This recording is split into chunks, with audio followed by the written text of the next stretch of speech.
Senhores telespectadores, já viram que estou aqui a falar-lhes nas ruínas de uma igreja. É uma igreja extremamente importante sob o ponto de vista da história da arte. Uma igreja gótica, é do tempo do rei Dom Sancho II. E foi daqui que partiram os obreiros que foram fazer igrejas góticas em todo o país. Bom, peço-lhes que reparem no estado em que isto está. Ninguém tem culpa nenhuma, devo dizer que estas obras duram há mais de 80 anos. Isto é outra vez as obras de Santa Engrácia. E prometem durar. Vejam aqui, o chão está todo agora coberto por um oleado. É porque está em curso uma campanha de reconstrução. Mas antes de porem em pé o templo, vêm os arqueólogos e vão escavar lá por baixo para ver como era de antes. Vejam lá o tempo que isto vai durar. Seja como for, é uma igreja importante. Eu venho aqui para lhes falar de uma história que está agora muito viva, uma polémica em que os jornais falam, mas para perceberem a polémica, queria que olhassem para além, para aquilo, por cima daquele arco, é o chamado coro alto, o coro alto da igreja de São Francisco.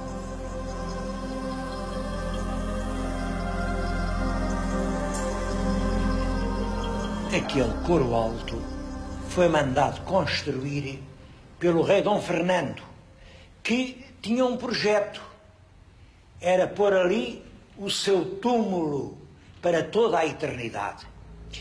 Bom, sabem que o rei Dom Fernando não foi assim um grande rei.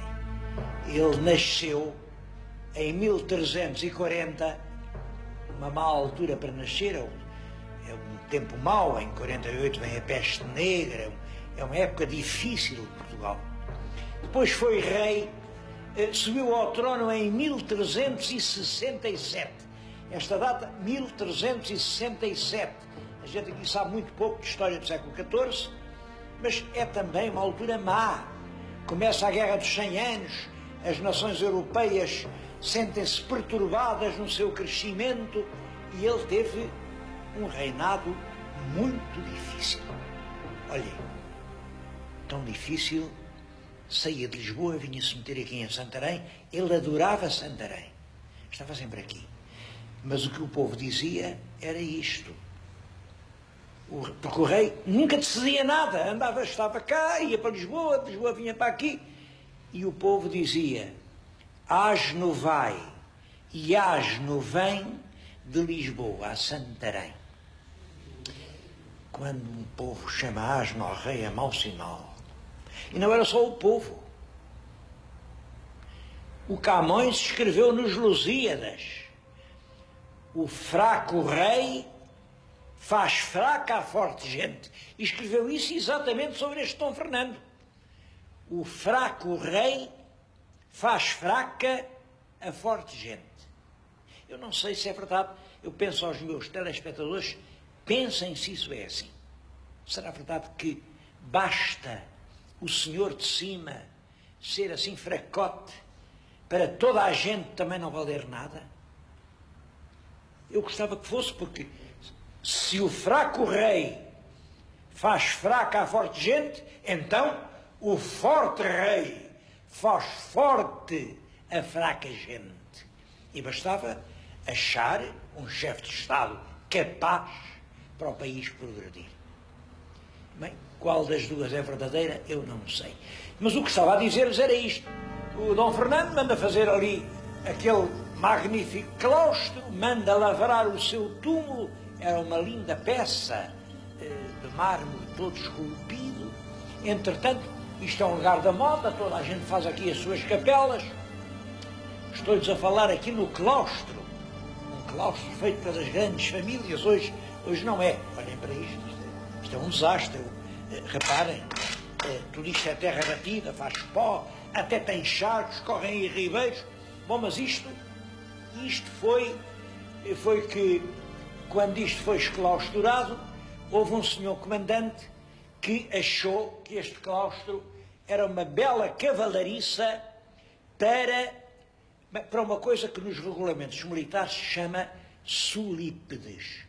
Eu fui tropa, eu tenho muito gosto e fui alferes de infantaria. E nessa altura, quando a gente dizia, os animais, não dizia cavalos, nem éguas, nem machos, nem mulas, dizia os solípedes. Portanto, isto era o claustro dos solípedes. E para não escorregarem, porque isto com lajes de cantaria, os animais escorregavam aqui, o senhor comandante mandou arrancar as lajes todas, que naturalmente tinham túmulos de baixo, tinham inscrições, eram preciosas, reduziu tudo a cacos e isto ficou um caminho para os solípedes. Quer dizer, ficou um claustro para as bestas. Mas eu queria era falar-lhes do sonho do rei Dom Fernando.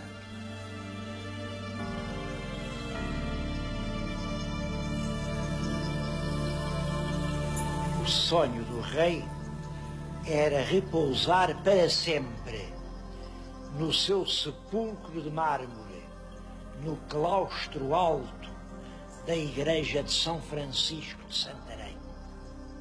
Eu não sei se ele conseguiu alguma vez realizar esse sonho. É verdade que o Garrett, nas viagens da minha terra, diz que chegou a ver o sepulcro aberto, profanado, e no fundo um pobre cadáver revestido com o hábito de São Francisco. Bom, mas ele diz isto é nas viagens da minha terra. Como sabem, as viagens da minha terra são um dos mais belos livros do nosso romantismo, mas são fantasia. Isto não é uma ata a asseverar a verdade. Garrett diz que viu. Hoje, nem esqueleto, nem hábito, nem sepulcro. Porque ali pelos anos de 1860, aqui os monumentos de Santarém estavam num estado tal que partiam tudo, escavacavam tudo. É com razão que se pode dizer que por esse tempo Santarém era a capital do vandalismo. Quem diz não sou eu. Disse o Garrett, disse o Herculano. Isto era a capital do gótico, mas foi a cidade mais devastada que houve em Portugal. E havia razões para isso. Notem, não vamos condenar Santarém. É que tinha havido uma revolução, a Revolução Liberal. Quando há uma revolução, todo o passado parece uma coisa odiosa, uma coisa para apagar, para destruir, uma memória para esquecer. E realmente, tudo o que fazia lembrar os tempos anteriores foi destruído nas terras vivas. E Santarém era uma terra viva. Foi feito agora esse estudo. Segundo os dados oficiais da Câmara, aqui, só numa década, entre 1890 e 1900, foram inteiramente refeitas 182 fachadas de prédios no centro da povoação. Quer dizer, é uma cidade que continua a viver, vira a face ao futuro e quer parecer uma terra nova. É claro, nestas coisas, os monumentos antigos é que pagam. E, portanto, foi tudo vendido a granel. Felizmente, passou por aqui nessa altura, estou a falar-lhes, em 1860 e pouco. Passou por aqui um homem de fina sensibilidade, o Posidónio da Silva, que era arquiteto, mas era um arquiteto muito virado para a arqueologia, e conseguiu que a Câmara lhe entregasse muitas coisas que estavam em risco de destruição. Esse homem levou tudo, cuidadosamente, para Lisboa, e lá está tudo. Está no Museu do Carmo, na Associação dos Arqueólogos Portugueses. Bom, nesta altura, a situação é esta. A Associação dos Arqueólogos diz, não, isto está aqui há mais de 100 anos, isto é nosso. Mas Santarém voltou a reencontrar o gosto pelos seus monumentos, a reconhecer-se como capital do gótico português. E agora, pergunta, onde é que estão os monumentos que nós tínhamos e que levaram daqui? Estão no Museu do Carmo? É a altura de os devolver. Exigimos a restituição daquilo que pertence a Santarém, que é a própria memória histórica, que é um traço essencial na definição da nossa identidade. Tudo, depressa, de volta para Santarém. Quem tem razão? Claro, Santarém diz, aquilo fora de Santarém não faz sentido. Tem toda a razão. Claro, os arqueólogos dizem, está na nossa posse, contínua, pacífica e de boa fé há mais de 100 anos, portanto é nosso segundo o Código Civil. Também tem razão. Eu não quero transformar isto agora aqui numa sessão de tribunal. O que quero dizer é isto. À face das leis atuais, uma questão destas não tem solução. O que significa que as leis atuais não compreendem situações que estão a emergir um pouco por toda a parte. É evidente que os monumentos de Santarém têm de estar em Santarém. É evidente que aplicar-lhes o regime do Código Civil, referente, enfim, à propriedade privada, aos prédiozinhos, às heranças dos avós, não tem o mínimo sentido. Simplesmente não temos leis que contemplem essas situações. É, portanto, um problema a exigir solução. Tudo isto, este ambiente para mim parece terrivelmente dramático do Convento de São Francisco. É um ambiente a exigir solução.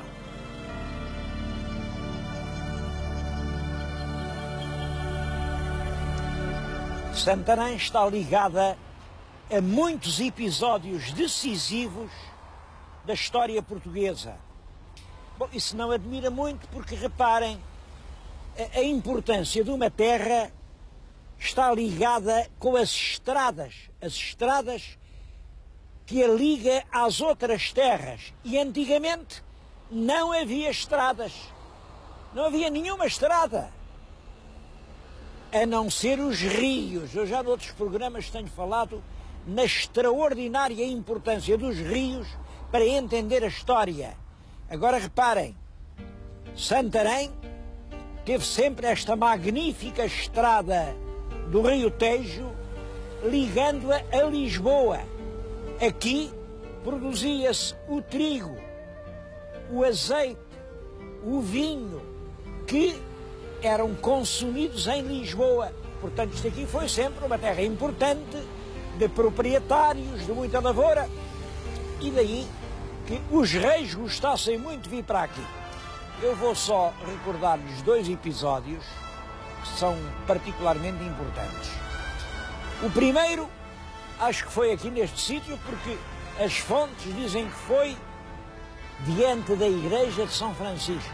Isto tinha aqui assim uma espécie de alpendre à frente, e foi aqui que foi coroado rei e aclamado o príncipe perfeito, o Dom João II.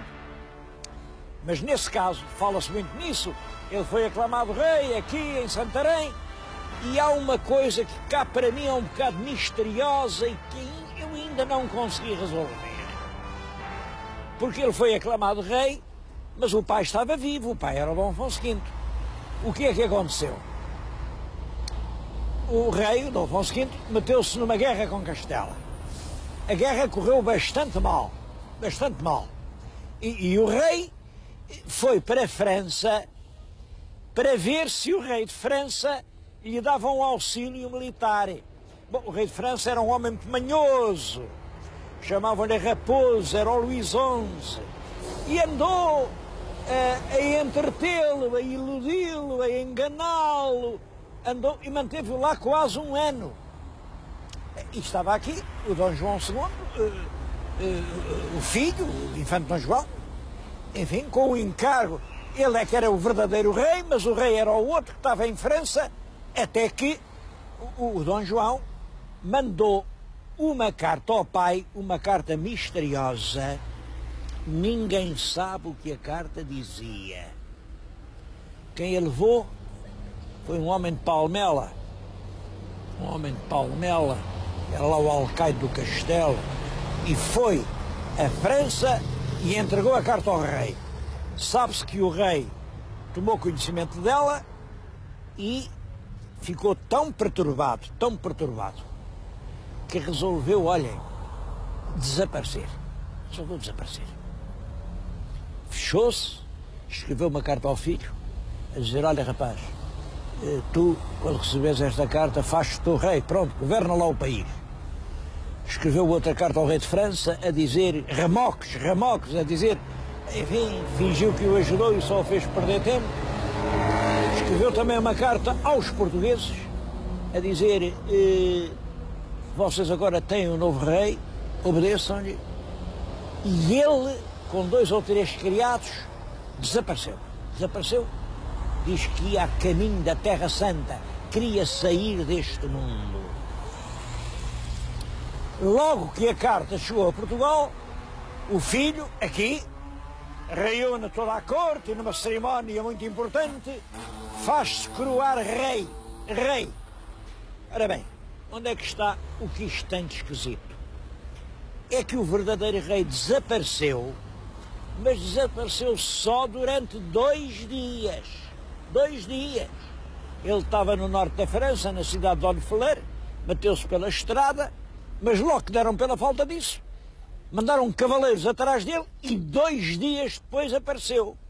Portanto, do mesmo modo que aqui chegou a notícia do desaparecimento, o que é lógico é que 2 dias depois tenha chegado a notícia de que o rei tinha reaparecido e tinha voltado a Portugal. Como é que, com o desaparecimento de 2 dias, o Dom João II não esperou um pouco a ver no que as coisas davam? Então desaparece o rei, é logo rei morto, rei posto. Isto, eu nem queria dizer isto, mas isto dá a ideia de que o Dom João II pensava que rei desaparecido era o mesmo que rei morto. Quer dizer, o Dom João II contou com a morte do pai. Bem, o que é que veio logo a notícia? Passado pouco, ele tinha-se coroado e logo a seguir veio a notícia. Afinal, o rei apareceu, está vivo. O Dom João II ficou muito aborrecido, ficou muito zangado e até disse que saiu com 2 amigos. Um era o Duque de Bragança e o outro era o Cardeal da Alpedrinha, o Dom Jorge da Costa. Disse, então agora aparece um rei, então que diabo é que eu vou fazer? E o Duque de Bragança, que era mais velho que ele e era um conselheiro, disse, o que é que há de fazer? Vai recebê-lo como seu pai e seu rei. É o seu dever. O Dom João II, pega numa pedra e, furioso, atirou-a. A pedra bateu nas águas do Tejo e o Dom Jorge da Costa, cardeal Alpedrinha, disse para o Duque, epá, aquela pedra era contra nós que lhe demos o conselho. Eu cá por mim vou-me embora. E realmente fez as malinhas, foi para Roma e nunca mais voltou. O Duque não percebeu a situação, ficou cá e, como sabem, não durou muito mais anos. Foi degolado na Praça de Évora.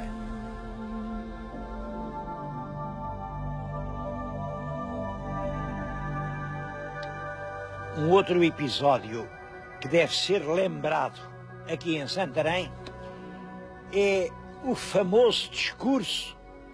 Não era um discurso, era um sermão, imaginem de quem? Um sermão de Gil Vicente. Gil Vicente, sabem que é o genial autor das peças que se representavam na corte. Bom, mas além de peças, houve um dia em que ele fez um sermão aos frades de São Francisco. Sabemos isso por uma carta que ele dirigiu ao rei Dom João III. Essa carta está na compilação das obras de Gil Vicente e trata-se disto. Tinha havido um terrível terremoto. Foi no dia 26 de janeiro de 1531. Um terremoto que arrasou as povoações. Houve muitos mortos. É claro, e portanto um pânico enorme. Pois bem, é que os frades deste convento andaram por aí a pregar e a dizer: isto é o castigo de Deus pelas grandes iras que os judeus fazem. É Nosso Senhor zangado, zangado com a judiaria, porque... Bom, e pior, isto não fica por aqui. Ainda vem aí outro, vai ser agora no dia 25 de fevereiro, quando for 1 hora depois do meio-dia. A terra vai tremer ainda com mais violência e vocês vão ver até que ponto é severa a cólera de Deus.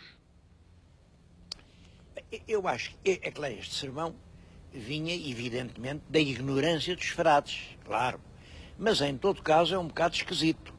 Porque eles, apesar de dizerem que vinha lá outro terremoto, continuavam a viver aqui no convento. Ao passo que toda a gente em Santarém fugiu. Está lá na carta, Santarém estava deserta. Foi tudo aí para os montes e estavam a viver debaixo das oliveiras.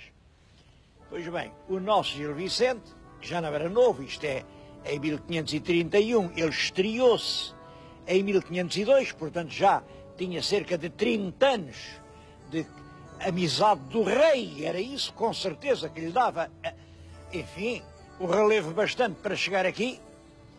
A este ponto foi na crasta de São Francisco. Crasta era como então se dizia claustro. Portanto, eu estou a falar-lhes onde Gil Vicente falou aos frades e disse-lhes: vocês não andem a dizer isso, porque o terremoto teve causas verdadeiramente naturais. Quem fez o mundo foi Deus, e Deus fez o mundo com contrastes. Assim como há ordem e harmonia, em certos momentos as coisas esbarrondam-se, mas tudo isso faz parte da ordem natural do mundo. E não andem por aí a assustar as pessoas, e lá deu as suas razões. Parece que o sermão foi bem aceito, e os frades de São Francisco fizeram logo sermões a dizer que afinal não era bem como tinham dito. Toda essa gente amedrontada regressa a Santarém e é o próprio Gil Vicente quem manda uma carta ao rei a contar essa sua aventura aqui na crasta de São Francisco. Reparem até que ponto é corajoso que numa altura de superstição e de terror vir o Gil Vicente dar uma lição aos frades de São Francisco em defesa dos judeus. Judeus que, isto nessa altura, nesses anos, havia muito má vontade contra eles. E é claro, e os povos ingênuos atribuíam-lhes facilmente as culpas de todo o mal que acontecia. Pois claro que se a terra tremeu, com certeza que foram os judeus. E é claro, e essas coisas pagavam-se com cenas de vingança cruel que o Gil Vicente evitou. Eu acho que Gil Vicente dá-nos o exemplo ideal do verdadeiro homem de cultura e de letras. Usa da sua palavra prestigiosa para estabelecer um clima de tolerância e evitar cenas de violência.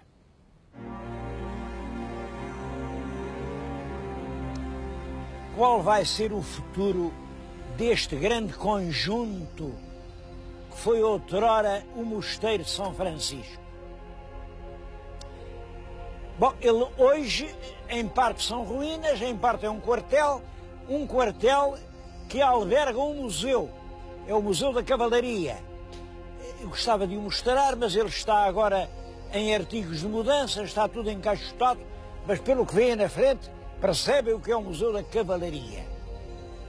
E também está em curso um processo para a classificação de Santarém como património mundial.